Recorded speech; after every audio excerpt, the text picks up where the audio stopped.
The title of the message today is Jesus is on my side. Loneliness is a problem. I don't have any statistics saying that loneliness leads both men and women into all kinds of sexual immorality, but I know that loneliness is a problem. I don't have facts and figures factoring in how often loneliness figures in a young man or woman's decision to end their own lives, but I know that loneliness is a problem. I don't have eyewitness testimony identifying loneliness as a major influence in turning perfectly peaceful places into personal purgatories and prisons, but I know that loneliness is a problem. How do I know that loneliness is a problem if I don't have quantifiable data? How dare I say so confidently that loneliness is a problem? Well, I know that loneliness is a problem because I've been lonely. I've been in places where no matter how many people were present or pleasant, I knew that not one of those people would put themselves in jeopardy to protect me. I've been in circumstances where I sensed that if it all hit the proverbial fan, all bets were off and it'd be every man, woman, and child for his or herself. Loneliness is more than just being alone. You can be lonely all night long in a patrol car with a partner cruising case to case, standing face to face with felons and friends alike. You can be lonely in the middle of a mall making marital plans, praying that everything goes perfectly and your matrons actually honor you. You can even be lonely on a Christian college campus contemplating the characteristics of Christ and doing campus crusades. Loneliness is a problem. Now, I don't know if you've ever experienced loneliness yourself, but I met a man in the Gospel of John who was lonely, and he thought it was a problem. Here's the scripture. It's the Gospel of John 5, verse 7. And it reads, "The sick man answered him and said, 'Sir, I have no one to put me into the pool when the water is stirred up. And while I'm going, another steps down before me.'"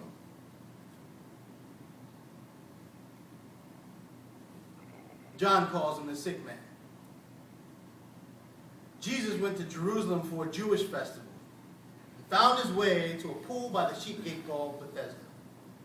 The commentators tell me that the purpose of the pool was to wash sheep prior to being led through the gate to be given as sacrifices for sin. We don't know why Jesus went there, but we know that when he went, the sick man was there.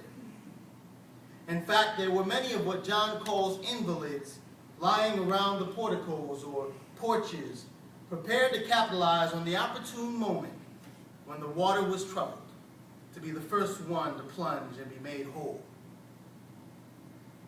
In the midst of all of these invalid people, somehow Jesus saw the sick man amongst them and knew how long he'd been sitting beside the pool. And when Jesus sees him, he asks him a familiar sounding question. He asks the sick man, "Do you want to be made well?" Now, a lot of preachers spend time talking about the length of time the sick man had been sick, or the fact that the writer doesn't say what kind of sickness he was afflicted with. And they may even go into the impossibility that a man who'd been incapacitated for 38 years could be healed by any natural means. But that's not what I came to talk about. I came to talk about what the sick man said his problem was. He said, "I don't have anyone to put me into the pool when the water is stirred up. And while I'm going down, another steps down before me." Have you ever wondered why he chose that answer? It's a strange answer.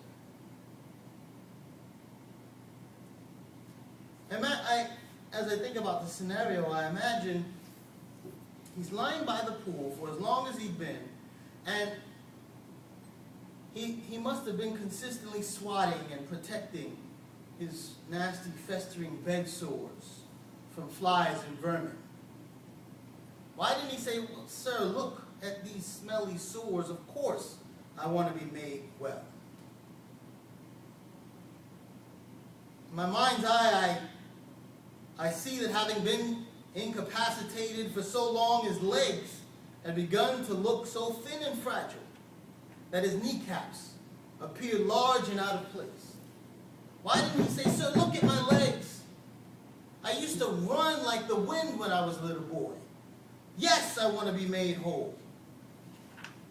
When I close my eyes and I envision that pool by the sheep gate, I see a dirty place. I see the murky brown water filled with who knows what. I smell the air filled with a mixture of the stench of animals and the stench of men and women suffering all manner of sickness. Why didn't he say, look around you. Smell this horrible place that we're in. Why would you ask me if I want to be made well? Of all the problems that the sick man had, why did he choose to mention his social rather than his physical condition? I suggest to you that the sick man was lonely. And the sick man knew that his loneliness was more than an emotional occurrence. He realized that his loneliness had a physical consequence. His loneliness was the barrier to him experiencing the miracle just out of his reach.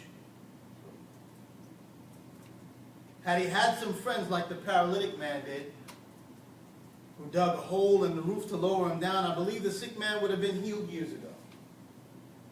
Had he had a friend like David did, who put his life on the line to make sure that he was safe from Saul, we wouldn't be calling him the sick man today.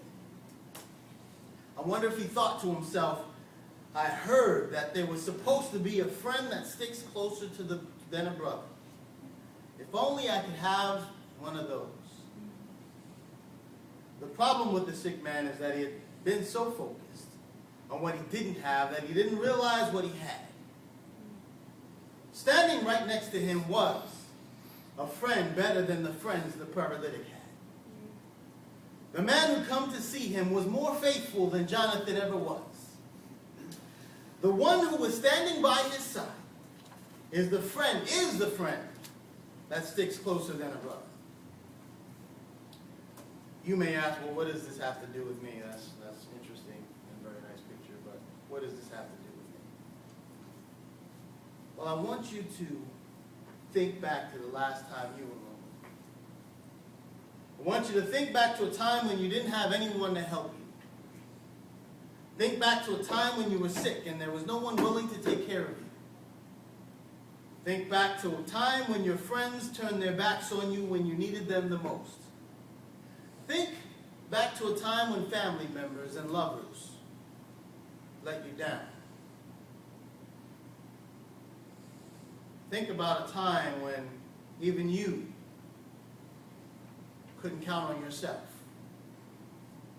And realize that at that moment, Jesus was by your side. If you woke up this morning and you're breathing and you're in this room, Jesus said, get up and walk. I don't know about you, but there was a time when I was laying around with a whole bunch of sick people who were only out for themselves. And Jesus walked into the situation and gave me the power to walk out. Right now, in the middle of final papers and exams and pulling all-nighters, Jesus is by your side. And he's not tired.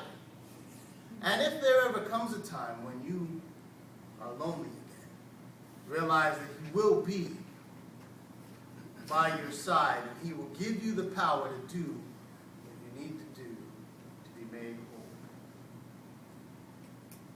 Somebody say Jesus is on my side.